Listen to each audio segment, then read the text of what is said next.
Hello again and welcome to another of my vlogs. As you see, I'm at the barrage this morning.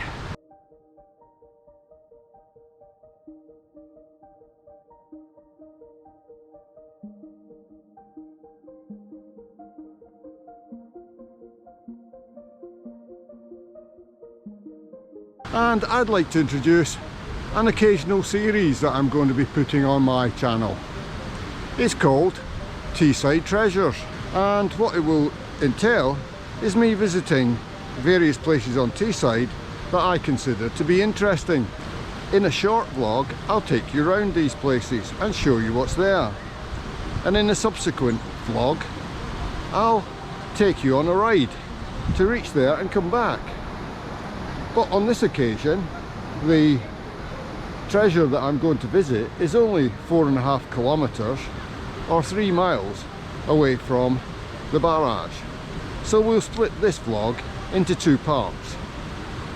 Part A will be a look around our treasure. Part B will be a short ride to and from it. As a clue to this treasure, can you identify these 4 creatures? If you need help, maybe ask your children or grandchildren.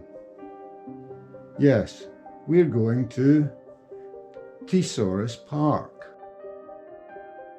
Here, in the middle of the Middlesbrough Riverside Park Industrial Estate, surrounded by businesses from heavy engineering through food preparation factories to container storage facilities, we come across a green oasis.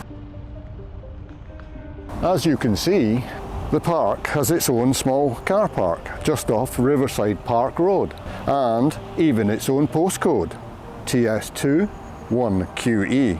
This 10-acre grassland park was opened in 1979.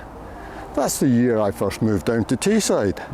It was placed on the site of a former slag heap and commemorates the iron and steel industries that previously existed on this site. The origins of the park were in the Art in Landscape competition organised by the Sunday Times and the Arts Council. To enter the competition, Middlesbrough Council commissioned Genevieve Glatt to create a life-sized steel sculpture of a Triceratops, which was officially named Teessaurus and ultimately gave its name to the park. The sculpture was fabricated by Hearts of Stockton and cost £16,000. Initially, Teessaurus was the only sculpture in the park and was placed on a mound overlooking the grassed area, which was dotted with benches. In 1987, 2 baby Triceratops were placed in close proximity to and under the implied protection of the full-size sculpture of their parent.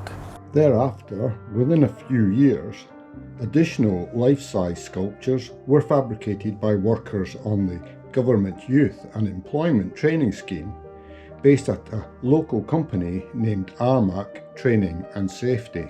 These additional sculptures are of a Brachiosaurus, a mammoth, Tyrannosaurus, a Brontosaurus and a Stegosaurus.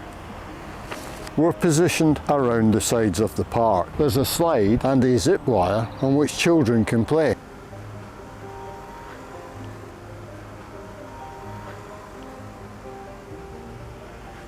I certainly recommend a trip out here with young children who are interested in dinosaurs. They can get the chance to see them up close, to see what the real size was, to interact with them by touching,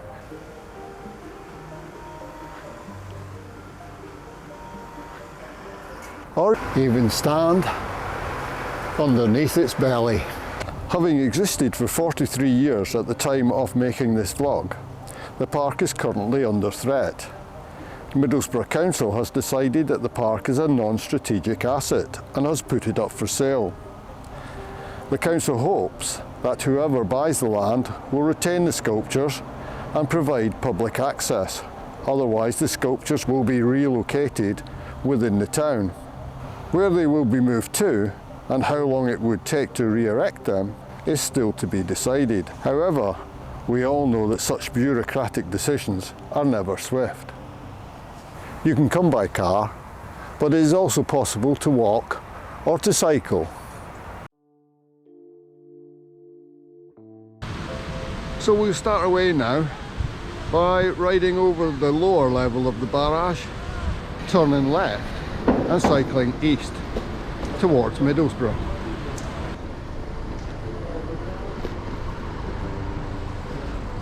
Past the entrance to Maze Park, which is noted for its butterfly and moth friendly habitat, and then right through underneath the support for the Tees Viaduct. Although there's lots of graffiti on the support, some of it is fantastic. We're heading out along towards Newport Bridge. As we go under the Newport Bridge, we can either go left or right. Left will continue along the side of the river, but we're turning right and we'll go down through the industrial estate to reach the park. Continue on the path and under another bridge.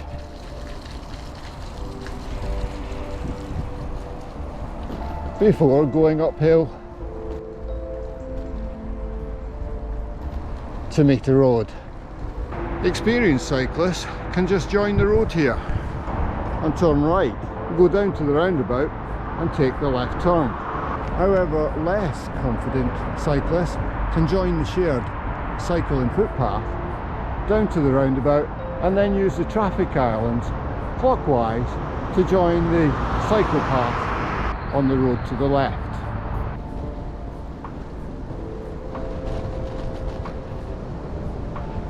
Shared cycle and footpaths are on both sides of this road, but it's preferable to be on the left hand side as the cycle path continues all the way out to the park. Just take care when crossing these side entrances. As you start to approach the Teessaurus park, you'll see a green metal fencing on your left. After which you'll reach the entrance to the park.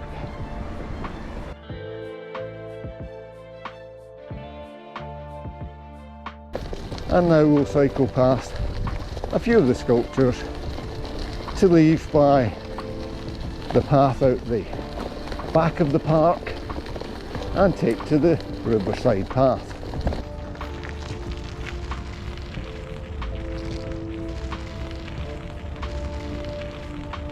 The path is mainly just compacted earth with some pebbles and that just laid over it. Some places are worse than others, so it's just a matter of taking care. But as you can see, the river's on your right and Newport Bridge is ahead, and that's where we're heading for.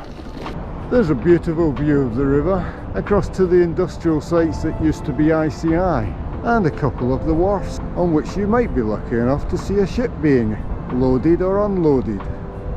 The final section from a stores complex to Newport Bridge has been tarmacked and is much easier riding. Although we could continue straight along here and back to the barrage along the south shore, as we approach Newport Bridge we'll turn right and take the ramp up onto the bridge. And by turning right over the bridge and then right again at the signpole for Stockton, we can make our way down back under the Newport Bridge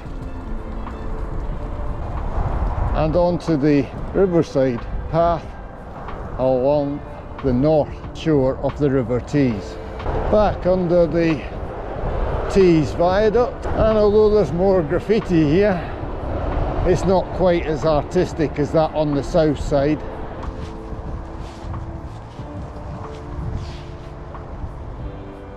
For anyone with children or grandchildren interested in dinosaurs and who also like to either walk or cycle, the route we've done today maybe doing the riverside path from Newport Bridge to the park in both directions is a fairly easy and safe excursion for them.